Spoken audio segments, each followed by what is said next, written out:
The locomotive screeched to a grinding halt at the weathered platform of Pinewood Junction, Wyoming territory, and Eleanor Grace Hartwell pressed her trembling gloved hand against the soot-streaked window. Dust billowed in massive clouds beyond the glass, swirling around a platform teeming with men. So many men their faces melted together in the harsh afternoon glare. Hats tugged low over suspicious eyes, boots scuffed and caked with prairie mud, gazes sharp with hungry anticipation.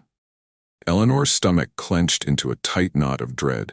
She had discovered the advertisement 3 months prior in a cramped Philadelphia boarding house. The newspaper crumpled and stained with tea rings that had long since dried into brown halos. Respectable women sought for marriage prospects in Wyoming territory.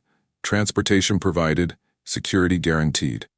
The words had seemed like divine salvation then, when the rent was 2 weeks overdue, and her former employer had made it devastatingly clear she would never secure employment in a decent household again. Not after the scandal.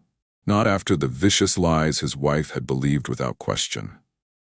Have you ever felt like your entire world collapsed in a single moment? Eleanor had, and what happened next would change everything. Eleanor was 20 years old, and she had learned the brutal lesson that a woman's reputation could shatter faster than dropped china, the pieces impossible to reassemble.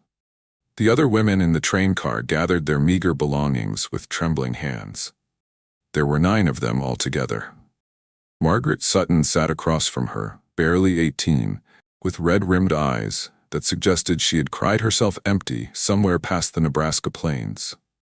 Cordelia Ashford clutched a worn carpet bag so tightly her knuckles had gone bone white. None of them spoke. They had learned during the endless journey that words only made the fear more tangible, more real. A conductor materialized at the door, his expression carefully neutral, professionally detached. "Ladies, if you would gather your things and proceed to the platform. The town council is waiting." Eleanor stood slowly, smoothing her travel-worn dress with shaking hands. She had packed her finest clothes for this journey. The dove-gray wool with the black piping that had once made her feel elegant and refined. Now it simply made her feel like she was dressed for a funeral, perhaps her own. The platform reeked of creosote and manure, an assault on her city-bred senses. The sun beat down with a fierce intensity Philadelphia had never known, and she felt perspiration gathering beneath her collar before she had taken 3 steps. The crowd of men had grown larger, pressed close to the platform's edge, and their voices rose in a cacophony of shouts and raucous laughter. "Look at the one in blue. Dibs on the blonde. I got $20, says I'll be paired with the tall one." Eleanor felt heat crawling up her neck like a living thing. This was not what the advertisement had promised. There had been words about proper introductions, about respectful courting, about choice. She glanced at Margaret, whose face had gone the color of old milk. A man in a black suit with a brass mayor's badge stepped onto a wooden crate at the center of the platform. He raised his hands for silence, and the crowd reluctantly quieted, though the energy remained coiled and hungry, predatory. "Gentlemen, ladies, welcome to Pinewood Junction." His voice carried across the platform with practiced ease, the tone of a man accustomed to public speaking. "We are gathered here today for a momentous occasion. As you all know, our fair town has prospered these past years, but we have lacked one essential element, the civilizing influence of good women. These 9 brave ladies have answered our call, traveling from the east to make new lives here on the frontier." Eleanor's hands had begun to shake violently. She clasped them together, willing them to stillness, to obedience. "Now, we had considered various methods of introduction," the mayor continued, and his smile widened into something almost predatory. "But we decided the fairest way, the most democratic way, would be to leave the matter to Providence. We will conduct a lottery. Each bachelor who has registered will receive a number. Each lady's name will be drawn in turn and paired with the corresponding number. Simple, fair, and final." The crowd erupted in cheers that echoed across the empty prairie. Eleanor felt the world tilting sideways, her vision narrowing. A lottery. They were going to be raffled off like livestock at a county fair, like prize hogs or breeding cattle. Can you imagine the horror of being treated like property? Keep reading to discover how Eleanor transformed this nightmare into something extraordinary. Margaret made a small, choked sound beside her. Cordelia swayed dangerously, and another woman, Sophia Blackwell, who had been a schoolteacher in Boston, gripped the railing to steady herself. "This cannot be legal," Sophia whispered, her voice thin with shock and disbelief. But the mayor was already pulling forward a hat filled with folded slips of paper. The men pressed closer, their faces eager, hungry. Eleanor scanned the crowd desperately and saw ranchers in dusty chaps, shopkeepers in clean aprons, miners with dirt still embedded under their fingernails. Some looked kind, some looked cruel. Most just looked desperate. "Let us begin." The mayor reached into the hat with theatrical flourish. "Our First Lady is Miss Caroline Pembroke." A small woman with dark hair stepped forward, her face frozen in an expression of numb horror. The mayor pulled a second slip from a different hat. "Number 17, Mr. Vernon Blackstone." A burly man with a thick, unkempt beard pushed through the crowd, grinning wide enough to show missing teeth. He bounded onto the platform and seized Caroline's hand, shaking it vigorously while she stood rigid as a fence post. "Pleased to meet you, wife," Vernon bellowed, and the crowd roared with laughter that held an edge of cruelty. Eleanor closed her eyes against the scene. The train was still there behind them, steam hissing from its brakes. She could run. She could climb back aboard and ride it all the way back to Philadelphia and face whatever waited there. Shame, poverty, ruin. She opened her eyes. The train was already beginning to pull away, taking with it her last chance at escape. "Miss Margaret Sutton." The mayor's voice rang out like a death knell. Margaret walked forward like a woman approaching the gallows, each step measured and reluctant. "Number 42, Mr. Clarence Whitmore." It went on, each name called, each number drawn, each pairing met with whoops and applause as if this were entertainment rather than the dismantling of 9 women's futures. Eleanor watched as Cordelia was paired with a thin, nervous man who looked as horrified as she did. She watched as Sophia was claimed by a prosperous-looking gentleman who at least had the decency to look embarrassed by the spectacle. And then the mayor reached into the hat once more, and Eleanor knew before he spoke. "Miss Eleanor Grace Hartwell." Her legs moved without her permission, carrying her forward through air that had grown thick as syrup. The sun glinted off the mayor's badge, momentarily blinding her. The crowd's faces swam before her eyes like fish in murky water. "Number 8, Mr. Jackson Thornfield." The crowd parted like the Red Sea, and a man stepped through. He was tall, broad-shouldered, with dark hair that curled at his collar and desperately needed cutting. His face was weathered and angular, carved by sun and wind into something harder than the boy he must have once been. He wore a cattleman's clothes, canvas pants stained with honest dirt, a faded blue shirt rolled to his elbows, a bandana knotted at his throat. His boots were scuffed but well-maintained, and his hat had seen better years. He moved toward the platform with long, easy strides, and Eleanor saw something in his eyes that made her stomach clench. Not cruelty, but a kind of grim satisfaction. The look of a man who had just secured a good deal on a piece of livestock. Jackson Thornfield climbed onto the platform and stopped before her. Up close, she could see that his eyes were gray, the color of storm clouds gathering on the horizon, and that his jaw was dark with several days' growth of beard. He smelled of leather and sage and honest sweat. He removed his hat and held it against his chest. "Miss Hartwell." She could not speak. Her throat had closed around words that would not come. "I am pleased to make your acquaintance." His voice was deep with the slow cadence of a man who did not waste words. He extended his hand. She stared at it, at the calluses and scars, the dirt ground permanently into the creases of his palm. This hand would own her now, would have rights to her body, her labor, her obedience. The crowd had gone quiet, watching with predatory interest. She placed her hand in his because there was nothing else to do, no other choice available. His fingers closed around hers, rough and warm and impossibly strong. "Welcome to Pinewood Junction, Mrs. Thornfield," he said, and the formality of it, the presumption, made something in her chest crack open. The crowd erupted in cheers. Men whistled and stamped their feet. Someone threw a hat in the air. Jackson shook her hand once, firmly, as if they had just concluded a business transaction, which she supposed they had. He released her and stepped back, settling his hat onto his head. "I have a wagon waiting. We will leave as soon as you collect your belongings." Not a question, Not an invitation. A statement of fact. Eleanor found her voice at last, though it emerged as barely more than a whisper. "May I at least say goodbye to the other ladies?" His expression did not change, remained carved from stone. "You have 5 minutes." He walked off the platform and disappeared into the crowd. Eleanor stood frozen, watching him go, and felt the first hot sting of tears threatening at the corners of her eyes. She blinked them back fiercely. She would not cry. Not here. Not in front of these grinning strangers who had watched her humiliation like it was a traveling show put on for their amusement. What would you do in Eleanor's position? Her journey from despair to hope will inspire you. Keep reading. Margaret appeared at her elbow, her face blotchy with suppressed tears. "Eleanor, I am so sorry." "We are all sorry," Sophia said quietly, joining them. "But sorry does not change what has happened." Cordelia clutched Eleanor's hand desperately. "Perhaps they will be kind.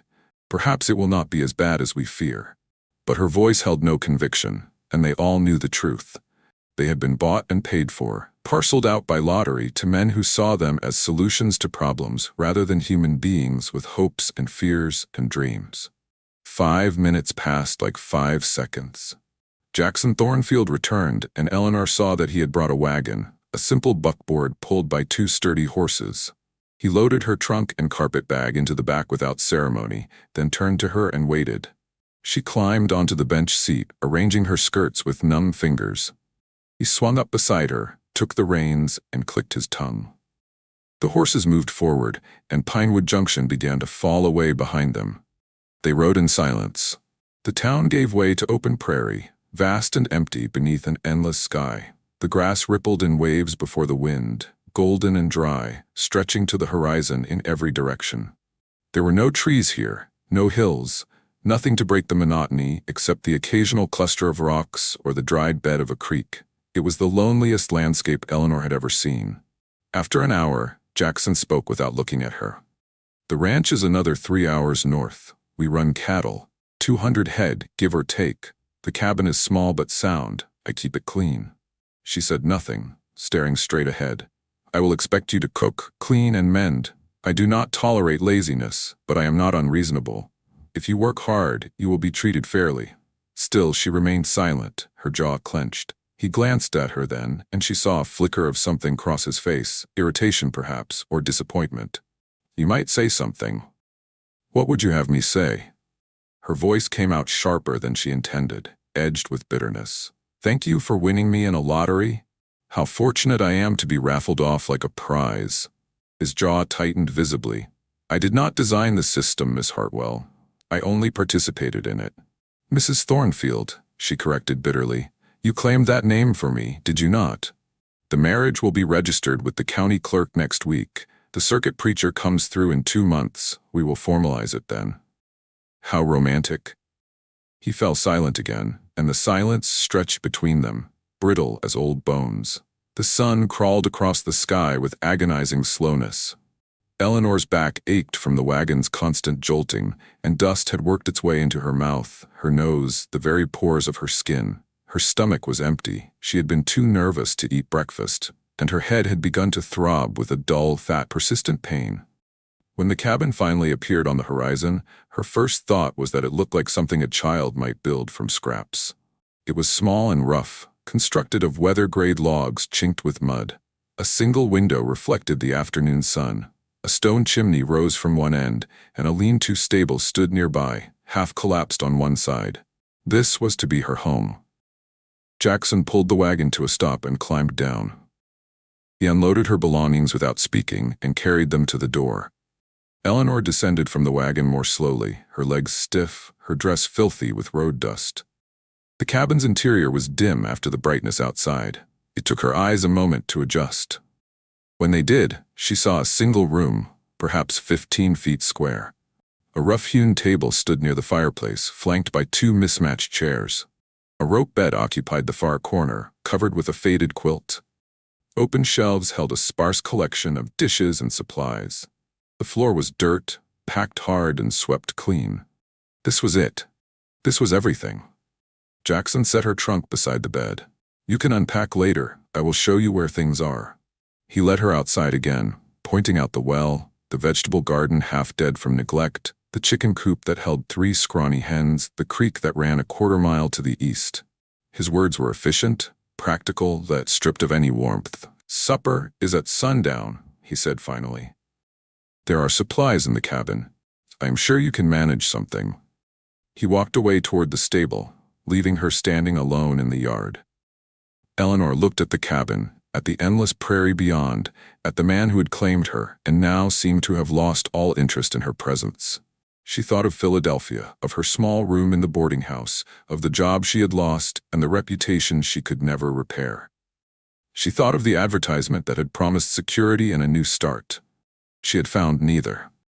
She was alone on the frontier with a stranger who treated her like an inconvenience, in a cabin that barely qualified as shelter, with no friends, no family, no means of escape. For the first time since the train had arrived in Pinewood Junction, Eleanor Grace Hartwell allowed herself to cry. Eleanor's tears marked the end of one chapter, but the beginning of something unexpected. What happened next will surprise you. The first weeks passed in exhausting monotony. Eleanor woke before dawn because Jackson woke before dawn. He dressed in darkness and left without a word. She learned to coax fires from cold embers, to cook over temperamental flames, to haul water until her back screamed. Her soft hands blistered and cracked. Her body ached constantly. Jackson spoke little, only practical matters about supplies or chores. But she noticed small things. He repaired the broken door hinge before she mentioned it. He brought extra firewood on cold mornings. When he butchered a chicken, he gave her the best pieces. One day at the creek, he startled her while she washed clothes. "Why do you sleep on the floor?" she asked suddenly. His expression shuddered. "I thought you would prefer it. I would prefer to know what my husband expects of me. I am not your husband yet. Not truly. The mayor called me Mrs. Thornfield. I will not force myself on a woman who does not want me," he said quietly, and walked away. That night, lying in the rope bed, Eleanor thought about his words. This rough rancher who had claimed her in a lottery was sleeping on the floor out of decency. She did not know what to make of Jackson Thornfield. The tension between Eleanor and Jackson was palpable, but something was about to shift. Don't miss what happens next. When a storm brought fever that left Jackson shivering and delirious, Eleanor nursed him through the night. She heated water, forced him to drink broth, kept the fire high. By morning, the fever had broken. "You did not have to do that," he said when he woke. "Yes, I did." "Why?" "Because it was the right thing to do." "Thank you, Eleanor." It was the first time he had used her given name. "You are welcome, Jackson." Something shifted between them after that. The silence became less hostile. They moved around each other with more ease. She learned his routines. He anticipated her needs. Small conversations grew longer. She mended his shirts while he whittled by the fire. She read Whitman to him and caught him memorizing the verses. One October evening, Jackson returned from town with whiskey. A celebration. The cattle sale went well. They drank and talked, really talked for the first time. She told him about the false accusations that had ruined her in Philadelphia. He told her about his family, long gone or estranged. "I am sorry," he said suddenly. "For the lottery, for bringing you here like that, you deserved better." "I had nothing better waiting for me," she admitted. The whiskey loosened something between them. The cabin felt smaller, more intimate. "Why do you still sleep on the floor?" she asked softly. He looked away. "I told you." "We have been here for months," she interrupted, touching his hand. "Are we to continue like strangers forever?" His eyes met hers, raw with hunger. "I am not a gentle man, Eleanor. I am not asking for gentle. I am asking for honesty." He stood slowly and came to her. "Tell me if I go too fast." "You are not going too fast." He kissed her, tentative at first, then deeper. When he carried her to the bed, they fumbled with buttons and laughed at their awkwardness. And in the small cabin that had been so lonely, two people found each other in the darkness. Eleanor and Jackson were beginning to understand each other, but their journey was far from over. Keep reading to see how their story unfolds. Winter trapped them together in the cabin. They learned each other's habits and quirks. He hummed tunelessly while shaving. She beat him mercilessly at checkers. They read poetry by firelight and threw socks at each other until they collapsed laughing. Spring brought hope. Eleanor was pregnant. They made plans for a cradle, baby clothes, expanding the cabin. Jackson whistled while he worked. But in May, she lost the baby. Jackson held her while she wept, his silence more comforting than words. They buried their hope behind the cabin. She conceived again in July, lost that baby in October. A third pregnancy ended in January during a blizzard. With so much blood, Eleanor thought she would die. Dr. Harrison fought through the storm to save her. A week later, the doctor returned with grave news. "Mrs. Thornfield, what herbs have you been using?" Eleanor mentioned the tea blend a woman in town had given her to strengthen her. Dr. Harrison's jaw clenched. "Some women use tansy and pennyroyal, thinking they help. They don't. They end pregnancies. You must avoid all herbal remedies unless I approve them." Eleanor stopped the tea immediately. In April, she conceived again. This time, with the doctor's careful monitoring, the pregnancy held. Her belly swelled. Jackson treated her like precious cargo. "I am not an invalid," she protested. "You are my wife. Sit." Despite her protests, she loved it. After being unwanted and discarded, having someone treat her as precious was a gift beyond measure. Labor came in March during a snowstorm. Jackson was banished to the barn, where he paced for 18 hours, nearly punching through the wall when he heard Eleanor scream. When the midwife finally emerged, smiling, Jackson ran to the cabin. Eleanor lay exhausted in bed, holding a red-faced, squalling bundle. "Come meet your daughter." He stared down at the tiny face with wonder. "She is perfect. She has your scowl." The baby wailed louder. They named her Rose, tiny and tough and beautiful, like the wildflowers on the prairie. Eleanor and Jackson had survived unimaginable loss to find joy. Their story reminds us that perseverance and love can overcome anything. The journey continues. 2 years later, railroad surveyors appeared on their land.